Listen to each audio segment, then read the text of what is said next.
This is a pleasure for me to interview this man, Tom Killner, all the way from Sheffield, United Kingdom. How's it going? I'm very good, man. Thank you for having us on. This is the Meet Me for Coffee podcast, which means that we have to ask you right off the bat if you drink coffee or tea and how you take it.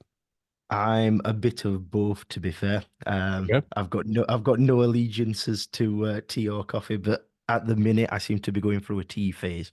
So, so yeah, I'll say tea for the time being.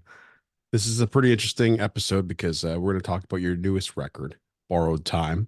Um, it is one of the tracks on the upcoming record, which will be released, I believe, April 12th, right? Yeah, that's right. April Okay. 12th that comes out. For those of us who never heard of Tom Killner, he's an amazing musician from the UK. He's got this record, Borrowed Time, that's on its way out to you. I want you guys to go pick this up. It's a great listen. There's a couple tracks that stand out to me: Heart of Gold, Only You, One Day at a Time, and of course, On the Other Side. Some of those are bunched together on the record, and it just makes you have it's almost like a nostalgic listen, my friend. And that's why I mentioned to your publicist I want this thing on vinyl. And I don't know, like it just gives me like a Rolling Stones feel, right? What are some of your influences? Well, I mean, Rolling Stones for one of them. I mean, like tracks like On the Other Side, that's got the Stonesy type swagger rock and roll type feel to it. I mean, I listened to a lot of the Stones growing up. Um, I mean, there's guys like Jason Isbell in there. There's Ryan Adams, Springsteen, sort of the old Southern rock guys like Len Skinner and Molly Hatchet and the Southern rock bands of the early 70s. I've just grown up listening to those guys and sort of absorbing it, and that's how the record's sort of been influenced. Yeah, and it's definitely uh sometimes people take their influences and just kind of put it on display, and you can really see where it comes from. But a lot of people don't have like that part of the influence where it just comes into your music naturally. And that's kind of how I feel about this. It's like, it's you're not pushing Aussie riffs or, doing some familiar No, no. tones. It's like it's authentic, and it's like it's raw. And I believe you played a show at the one, is it the 100? Yeah, we it was last night. I don't know when this is going out, but we just played the 100 Club in London last night, which is a bucket list venue for me. Because like everybody's played there, from the Stones to Eric Clapton to Oasis, everybody, Sex Pistols, everybody's played that venue, and it's one of the iconic London venues. So first time last night, and that was great. This is absolutely fantastic, man. I think that you've got a lot of promise ahead in your career. Tell us about the record. Who'd you produce it with, and how did this all come to be? Why a full length record? Well, I like to do things how they used to be done. I'm very much set in the old ways of sit down and listen to a record from start to finish. Um, of course, you've got to change these days with releasing singles for digital and Spotify and streaming and stuff like that. But my preferred way of releasing pieces of music is with a full album worth of stuff, which I know a lot of artists are sort of moving away from these days. But I think like with the resurgence of vinyl and of records, it's the way to do it again. Is to have a sort of a coherent piece of art that all sort of fits together and flows together, and you sort of got to think about it and construct an overall piece rather than just knocking out singles. But I mean, the record started must have been pre-lockdown.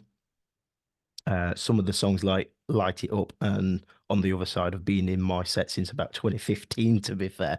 But we've just never got to record them on the last albums, and they just didn't fit the feel of it. But I thought now's the right time. If any time they're going to be recorded, this is the time to do it. If not, then they're never going to get done. So there's a couple of songs like that that's been hanging around for quite a while.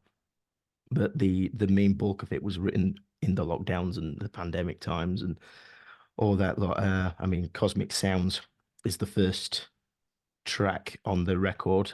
It was the first single, but it was also one of the first tracks that I wrote specifically for this album. When we were planning it, and when we had that time to sort of have a breathing space between touring and bits and bobs like that, it was just yeah, but we just ended up writing a load of songs that it originally was going to be an acoustic album. It was going to be a singer-songwriter album.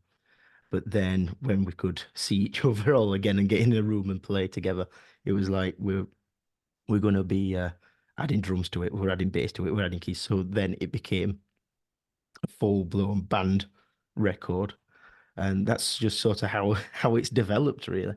No, that's good. I mean, like that's a good explanation as to why you released a full length. I know a lot of bands release full lengths and still do. It's whether you can keep the attention of your listener Yeah. while you release that piece of work that or artwork that people are like looking forward to, right? Um, and it's kind of interesting to have a tangible like album that you can buy and hold in your hand, and that's why vinyl's on a big resurgence. And of course cassette tapes, but I would really advise going on cassette tapes, my friend. I've seen a few of those just in my little tours here in my town of some bands coming here, and I won't mention who, but I thought it Yeah, was, I have seen that there is sort of a tape resurgence as well. I'm seeing more people release it on cassettes, which I mean, my dad's collection of music, a lot of that was on tape when I was growing up. I'm still of an age where I do remember tapes being in the house and having a pencil when they get jammed in the machine yeah, to rewind the tape. But no, that's cool. I mean, to be fair, I've still got a load of tapes knocking around somewhere yeah. with my favorite albums on. That'd be cool. Yeah, just don't go into the studio asking to produce your record just like Led Zeppelin did and stuff, and actually cutting the tape and rolling like tape, and then you might get a nice big punch in the face from that producer if you don't have a lot of Oh, money. yeah. I mean, there is a sound to recording on tape, but the practicalities and expense of it, because a roll of tape is Oh not yeah, not cheap. And for what you get out of it, I mean, I do like the old school ways. I mean, I do. We've just recently bought a tape machine for recording onto but that's just sort of an egotistical yeah. trip, I would Speaking of the say. devil, he bought a tape recorder. That's okay. I mean, it works for your demos and stuff like that. Um, like I said, a lot of resurgence. I have a CD player still in my car, and I'm happy that I do. And in this day and age, the only thing I think digitalizing things like online music is your accessibility to it, right? Yeah, definitely. I mean, like when iPods started to make an appearance. I mean, that's great. Mhm. You could just take your entire music collection with you. I mean, and now streaming, you've got access to literally everything that you could ever want to listen to, which is great. It's got its advantages. I mean, the royalty thing is a bit uh skewed for artists. Yes. It's not great, but to be discovered on streaming, that's great. And if you're going to build a fan base, then it lets people get into your music, and if they want to buy it, they're going to buy it. That's just how it goes. Yeah, and the other thing is that when it suggests other artists on the profiles too, like I'm on the Tom Killner profile and I see a couple other artists, I might just click on them too. So the discoverability is infinite. Like you just keep clicking on different artists and Oh finding. yeah, it's great. I mean, I've discovered so many different artists through that function of either the artist radio or whatever it is. Found so many artists doing it that way. Yeah, and another thing would be doing episodes like this where you're across the pond, I'm in Canada, you're in the UK.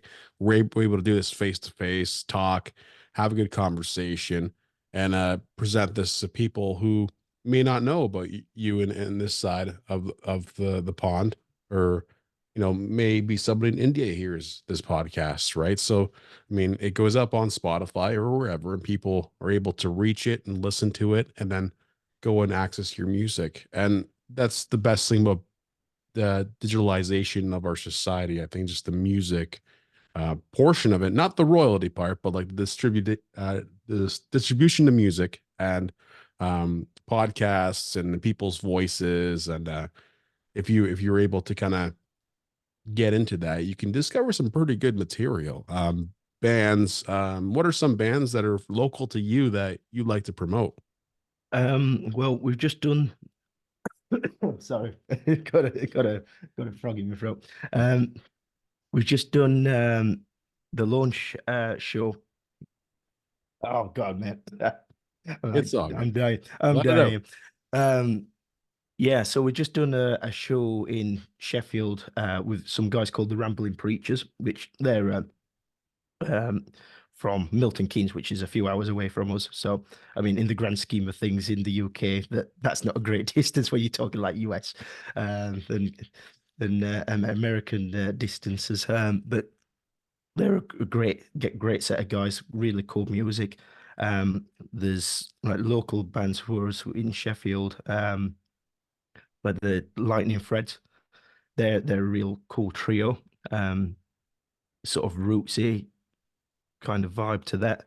Um, there's the real good scene in Sheffield, to be fair, for music. And yeah, it's there's quite a few. There's quite a few artists, but th those are the standouts for me. That's pretty cool. I find it really weird sometimes where I go look at bands' profiles on Facebook after I discover them on Spotify or whatever, and then they'll just say like Sheffield, like they say where you from, Sheffield, but it doesn't say like Sheffield, UK. They just put like their town, so I have Yeah, to get up where they're from. Um, but it's interesting. The art of discovery is amazing, and I'm happy I was able to discover you via appointment, obviously. But Heart of Gold, that solo one there is very nostalgic. Can you explain like because the whole song changes, right? It gets very ambient, and some of the effects that were used are very familiar tones from the yeah. past, right? Um, so with that track, that was oh God. Originally, it was quite a folky track. It was a totally different feel to it, and then we weren't quite vibing it when we were playing it live. When we used to do it in that orientation, so we decided to just totally change it. And it was about building sort of the ambience in it. I mean, I was like you saying with tones and things. I was using like Leslie speakers and spinning speakers and stuff like that. Like David Gilmour was quite a prolific user of Leslie speakers and Steve Ray Vaughan and stuff like that. Um, but I thought it'd just be a cool vibe to just try new stuff out. It's always good to keep yourself entertained, keep it fun, and Yeah, yeah, yeah, help you know add to the song that you're creating in a very constructive but unpredictable way. And it's an easy listen for me. I would definitely rate this like 5 out of 5 or 10 out of 10. Um, you got to pick this up when it comes out. Borrowed Time by Tom Killner. You will not regret this. Thank you, Tom. Thank you very much for having us, man. It's been great to be on.